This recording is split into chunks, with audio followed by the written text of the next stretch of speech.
जैसे हम कहते हैं आप राधा राधा जपो, सब दुख मिट जाएंगे। तो ये कोई आपको केवल प्रोत्साहन नहीं दे रहे, ऐसा है क्या दुख मिट जाएंगे? आपके पूर्व संचित जो आपको बार बार जन्म लेने के लिए विवश करते हैं वो नष्ट हो जाएंगे। आपके द्वारा जो आगे गलती होती है वो नहीं लिखी जाएगी।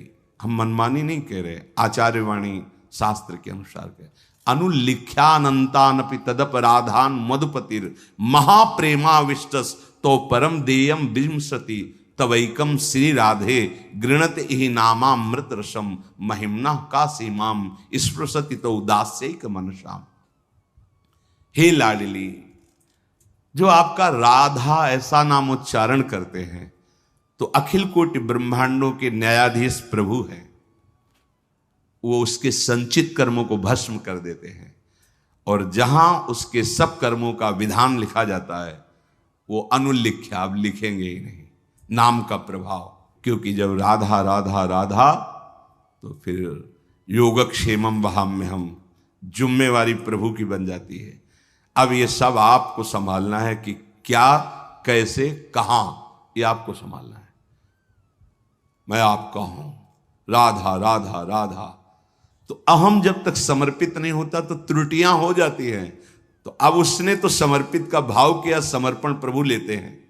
अब तुम जितना विलंब करोगे उतनी त्रुटि हमारे से हो सकती है, पर वो त्रुटि नहीं लिखी जाएगी। राधा राधा राधा ये चल रहा है, बोर्ड में सब कुछ लिखा है, एक सेकंड में मिट जाता है ना, वो मिटाने वाला जो होता है एक सेकंड में मिट जाता है।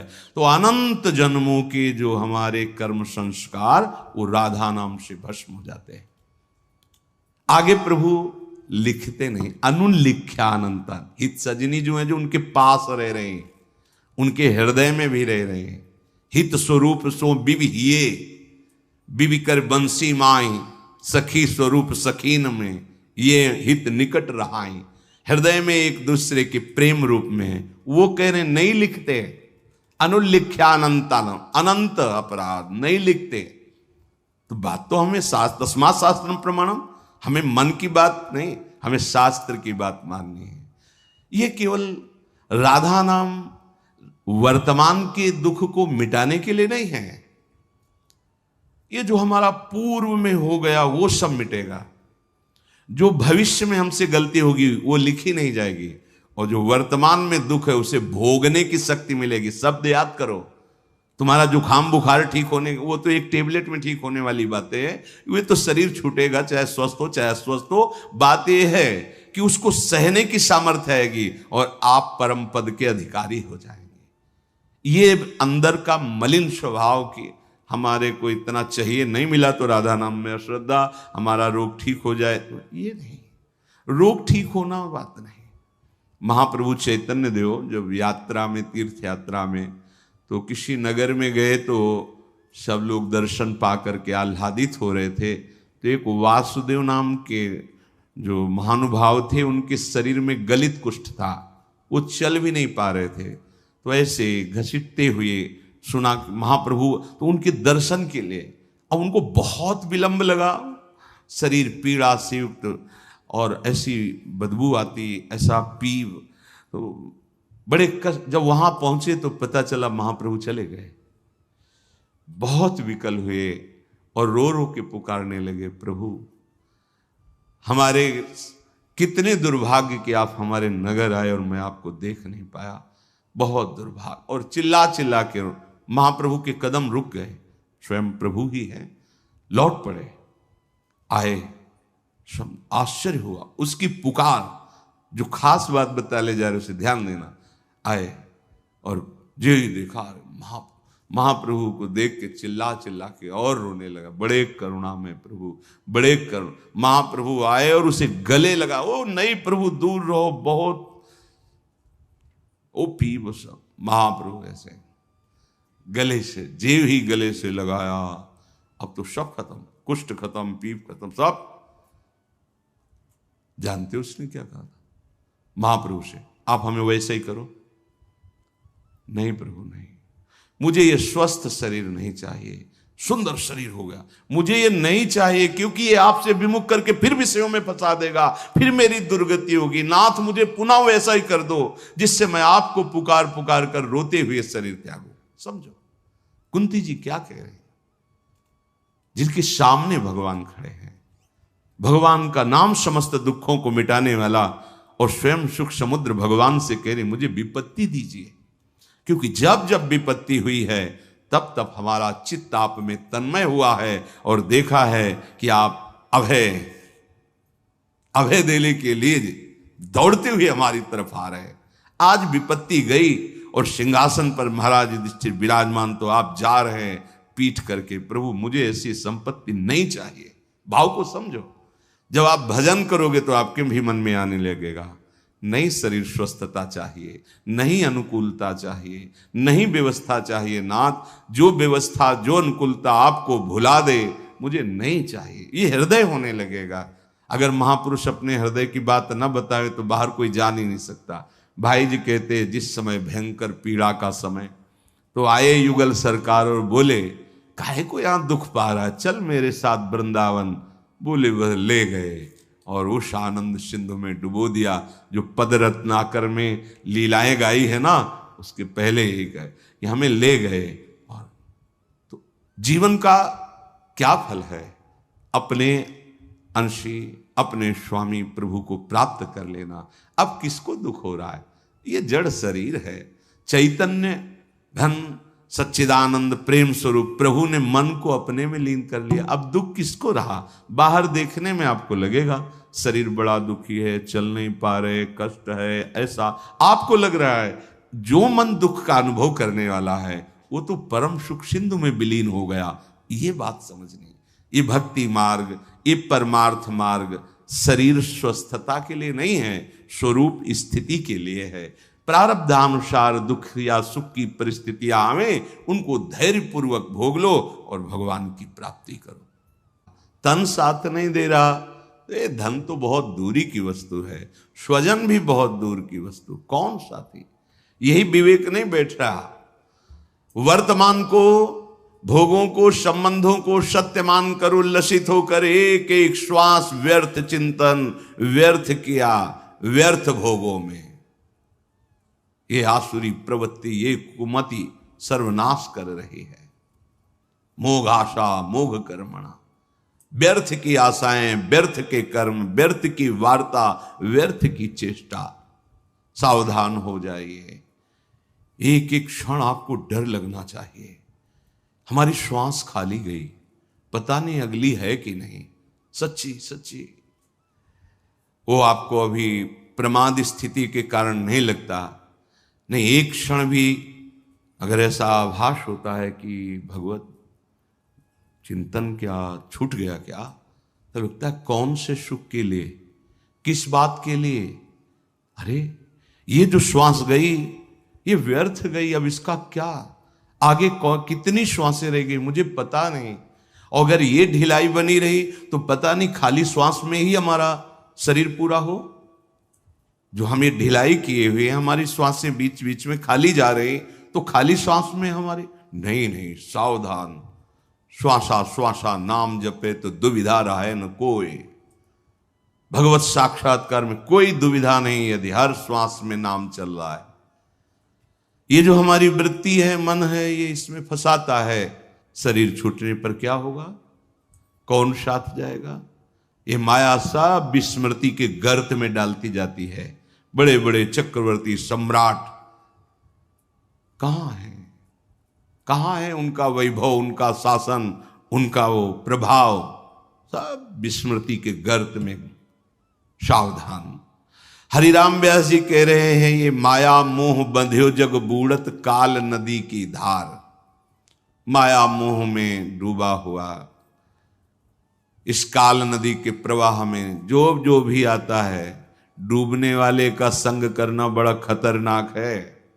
अगर सच्चे बचाने की तरीके नहीं जानते हो तो मत किसी को बचाने के लिए कूदना, नहीं तो सबसे पहले तुम्हें मारेगा, फिर वो तो मरेगा ही। देख लो, अगर आप चतुर नहीं हो, बचाने के तरीके आपको नहीं मालूम, बचाने का तरीका आप उसके समीप तक एक सहारा दीजिए और स्वयं अपने को बचाते हुए उसको घसीटिए। और अगर आप नजदीक पहुंच गए तो सबसे पहला काम वो करेगा, आपको दबा करके श्वास लेने की चेष्टा करना। मतलब आपको पहले डूबना होगा, बाद में वो डूबेगा। ऐसे ही अहमता ममता भोगों में डूबा हुआ व्यक्ति बचाना है, पर नाम रूप लीला धाम को उसे पकड़ा, आप बचो। संगम त्यजेत मिथुन व्रति नाम मुमुक्षु सर्वात्मना न विसजेत बहिरिंद्रियाणि। धोखा हो जाता है। हम प्यार में प्रीता में कूद पड़ते हैं बचाने के लिए, और वो हम ही को डुबोने लगता है। नाम रूप लीला सिद्धांत पकड़ाइए और दूर रहिए और उसको खींचिए प्रभु की तरफ। अगर आप नजदीक चले गए और ये बचाने की जो तरीके हैं इनको नहीं दिया, युक्ति नहीं दी, तो आप डूब जाओगे। ये माया मोह में बंधे हुए जीव काल नदी में डूब रहे हैं। हमारा आपका सबका मिलन ऐसा है जैसे नदी पार करने के लिए नाव में सब बैठे हैं, बाहर हुए उस पार सब अपने अपने गंतव्य स्थान को चले गए। ऐसा हमारा मिलन है। इस संसार में ये जो हम सब मिले हुए हैं कि हमारा परिवार, ये हमारा अमुक अमुक अमुक, बस समय है, समय पूरा हुआ, कोई किसी का नहीं। तुम्हारा बहुत प्यार से पाला हुआ परिवार, मेहनत से कमाया हुआ धन, पूरा जीवन लगाकर जो जो वैभव पद, वो सब यही छूट जाएगा। एक बात केवल आपके साथ जाएगी, भगवत चिंतन नाम, और वो आपने किया नहीं, फिर हाथ क्या लगा, व्यर्थ ही तो गया ना जीवन। शुद्ध संपत्ति दारासों ऐसे बिछुरत लगे न बार। एक मृत्यु एक ऐसी है जो आपको वैराग्य दिलाने में बहुत बड़ा सहयोग करेगी। हम तो बड़ी कृपा मानते हैं असाध्य रोग को, बड़ी कृपा मानते हैं प्रतिकूलता को, बड़ी कृपा मानते हैं अव्यवस्था को। जो अव्यवस्था, जो प्रतिकूलता, जो रोग दुख हमें भगवान में तन्मय कर दे, प्रणाम है, वंदनीय है। उस अव्यवस्था को, दुख को, उस रोग को, जो जन्म जन्म की भटकन मिटा करके प्रभु का आश्रय दिला दिया। नाथ, अब तो आपके सिवा कोई नहीं है। नहीं तो भ्रम से हमें लगने लगता है ये हमारे हैं। सबसे बड़ा रक्षक श्री हरि है, और उनको भी अधीन करने वाला उनका नाम, और वो गुरुदेव ने दे दिया। अब अन्य भरोसा, अन्य आश्रय बिल्कुल हटाओ, कहीं भागने की जरूरत नहीं। परम महामहिम प्रभु का नाम जिह्वा में, हृदय उनके आश्रित, महामंगल। कह रहे कि जैसे आपको स्वप्न में एक खजाना मिल गया, और आप बहुत खुशी हैं कि आप विश्व के सबसे बड़े धनी हो गए, पर जब आप जगे तो कौड़ी हाथ नहीं लगी। ठीक ऐसे इस मृत्यु लोक के आप बहुत वैभवशाली, लेकिन जब शरीर छूटा तो कुछ हाथ नहीं। ये सच्ची बात सबको पता है, पर कोई इसको स्वीकार नहीं करना चाहता कि सब छूट जाएगा, एक झटके में छूट जाएगा। कब छूट जाएगा कुछ पता नहीं है। और मोह ममता इतनी है, न धर्म कर सके, न भजन कर सके, न दूसरों को सुख पहुंचा सके। बस जो स्वार्थ बुद्धि से किया वो सब यहीं रह गया। जैसे स्वप्ने रंक पाए निधि आड़े धरि भंडार, ऐसे ये छिन्न भंगुर देही, चाहे जितना आप सजा लो ये छूटेगी, ये शरीर छूटे। जरा सोचो, एकांत में तैयारी कर लो। अब तो खूब शाम के 1 घंटा नाम कीर्तन करते हैं, कथा भगवान की चर्चा करते हैं, पूरे परिवार को मोहल्ले जो बैठ जाते हैं, खूब कीर्तन। हाँ, यही मंगल है, जीवन का मंगल यही। अगर तुम्हारा कोई मित्र है, तुम्हारे कोई स्वजन है, तो हमारे प्रेम का आदर करो और बैठो, आधा घंटे राधा नाम कीर्तन करो, घर में सारे अमंगलों का नाश हो जाएगा। भागे घूम रहे, दुख मिटाओ, सुख बढ़ाओ, बस यही वृत्ति। और जिससे दुख मिटता है उस साधन का परिचय नहीं है। नाम संकीर्तनम यस्य सर्व पाप प्रणाशनम, पाप ही दुख का मूल है, वही दुख देता है और उसका नाश होता है नाम कीर्तन से। मंजीरा उठाओ, ताली बजाओ, घर के बच्चे पर, 4 लोग हो कोई बात नहीं और जोड़ने की, 4 दरवाजा बंद, जोर जोर से राधा राधा राधा राधा, मंगल होना प्रारंभ हो जाएगा। बार बार इसलिए कहते हैं कि दिमाग में बैठा लो। पूज्य राधा बाबा कहते हैं केवल आस्तिकता अगर है कि भगवान है तो तुम्हारा मंगल शुरू हो गया, और कहीं जिभ्या से नाम शुरू कर दिया अब तो 10 दिशाएं मंगलमयी हो जाएंगी। धैर्य रखिए, ये छिन्न भिंगुर देही है, इसके लिए क्या अहंकार करके पापाचरण करते हो। सबसे बार बार प्रार्थना करते हैं, हाथ जोड़ के कहते हैं, भैया परीक्षित जी ने ये स्थान उसको दिए हैं कलयुग को, और कलयुग जहां होता है वो अधर्माचरण ही कराने की पूरी चेष्टा करता है। अधर्माचरण ही हमारी दुर्गति का कारण होते हैं। शराब पीना, मांस खाना, व्यभिचार करना, द्यूत कीड़ा, छल कपट और चोरी, मांस खाने में हिंसा, यही स्थान है उसके। और आज अब बढ़ोतरी इन्हीं स्थानों की ओर, इन्हीं स्थानों का स्वागत किया जाता है, इन्हीं स्थानों को बड़ा माना जाता है कि ये बहुत अच्छी पार्टी हुई। समझ में नहीं आ रहा तुम्हारा जीवन कहां जाना था, कहां पहुंच रहा है, कौन समझता है। सच्ची मानो, आप मौज के मार्ग में नहीं चल रहे, आप दुख के मार्ग में चल रहे हैं। आपके सुकृत जब नष्ट होंगे और दुष्कृत का परिणाम आएगा तब सुधरने का चांस नहीं रह जाएगा। अभी समय है, आपकी बुद्धि काम कर रही, शरीर काम कर रहा है। जो अशुद्धाचरण हुए उनको भगवत भजन से भस्म कर दो, जीवन मुक्त हो जाओ, मान लो। नहीं तो बार बार भटकना। अब देखो, देवराज इंद्र पद से अजगर बने भूख से तड़प रहे हैं। जब भीम जी को बांधा और युधिष्ठिर से बात हुई तब कह रहे थे कितना भयानक पीड़ा। अब रहना है उसी उनमें रहना है, समय पूरा होगा तभी मुक्त हो गए। अब मनुष्य शरीर तो आप क्यों में कर रहे हो शास्त्र और गुरुजनों की बात में, और जब दंड विधान होगा तब क्यों में करने का अधिकार ही नहीं रह जाएगा। अभी तो सुधर जाओ। जैसे अंध आंधरे टेकत गनत न खार पनार। हरिराम व्यास जी कहते हैं जैसे कोई अंधे को अपना मार्गदर्शक मान करके उसको पकड़ के चले तो उसको तो पता नहीं कि नाला कहां है नाली कहां है, दोनों जाएंगे। शास्त्र सदगुरु ये मार्गदर्शक है। ये अहेतु की कृपा से आपको डांटते हैं, अहेतु की कृपा से आपको परम दुलार करते हैं। मान जाओ, ये मन की बदमाशी को अपना सुख मत मानो, मन की बात को आप मत प्रकाशित करो। ये जो अंदर अंदर आपके अंदर मन की वासनाएं बढ़ती चली जा रही, यथा लाभ संतोष, भगवान ने हमें जैसी परिस्थिति दी है हम उस परिस्थिति में सहना सीखें, जीना सीखें। सुखद परिस्थिति में अभिमान न करें, दुखद परिस्थिति में शोक न करें, भगवद स्मरण करते हुए आगे बढ़े। यहां की उन्नति भी परिणाम में, हाथ में क्या लगेगा। अगर नाम जप नहीं आप बहुत लौकिक उन्नति को प्राप्त हुए तो जब शरीर पूरा होगा तो हाथ क्या लगेगा। विवेकी अगला कदम जहां रखता है उसका चिंतन करता है कि ये जो मैंने कदम रखा इसका परिणाम क्या होगा। अविवेकी परिणाम को नहीं देखता है, वर्तमान को देखता है। ये खा लो, ये देख लो, ये भोग लो। मन मांगता है ये हमें दिखा दो, ये हमें सुना दो, ये हमें मिला दो, ये हमें, उस पर देख। सत्संग है ये, आप देखो उसे। अगर वो गलत है तो उसकी बात ही मत मानो, उसको उच्चारण मत करो, उसका किसी भी तरह से सपोर्ट मत करो। वो वृत्ति उदय हुई है, नष्ट हो जाएगी, शाश्वत थोड़ी है। और आप उसको सपोर्ट करेंगे, उसे मैं में स्थान देंगे कि ये तो मेरी मांग है, धज्जियां उड़ा देगा। बार बार जलन, अशांति, अपमान, क्लेश, बंधन, ये उसके सब धागे हैं, ऐसे फांसी में हिलगा देगा।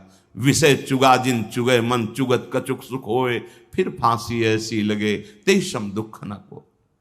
जैसे अंध आंधरे टेकत गनत न खार पनार, ऐसे व्यास बहुत उपदेशे सुन सुन गए न पार।